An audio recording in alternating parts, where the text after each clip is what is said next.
Moldovan President Maia Sandu has accused Russia of planning to overthrow her country's government by using foreign saboteurs disguised as anti-government protesters. This as the country aspires to join the European Union amid Moscow's ongoing conflict with the bordering nation of Ukraine. This comes a week after Sandu met with Ukrainian President Volodymyr Zelensky, who said that they discovered plans by Russian intelligence to destroy Moldova. These claims, which were later confirmed by Moldovan intelligence officials.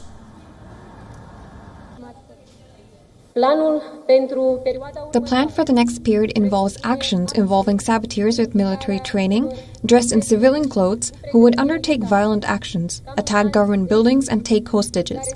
By organizing violent actions disguised as protests of the so-called opposition, a change of power in Chisinau is pursued. According to Sandu, the plan involved citizens from Russia, Montenegro, Belarus and Serbia who would enter Moldova and instigate protests in an attempt to overthrow the government. In order to stop the European integration process, now Moldova received European Union candidate status last year on the same day as Ukraine. Russia denied last year wanting to intervene in Moldova.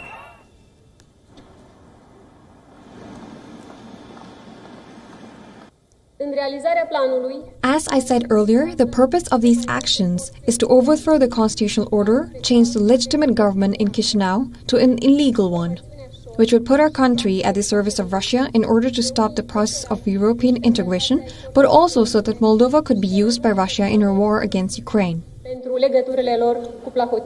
The White House reacted to the report, stating the Russian plot to overthrow Moldova's government are deeply concerning.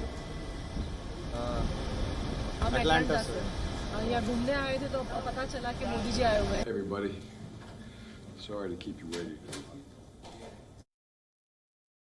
What I'll say about that is deeply concerning reports, certainly not outside the bounds of Russian behavior.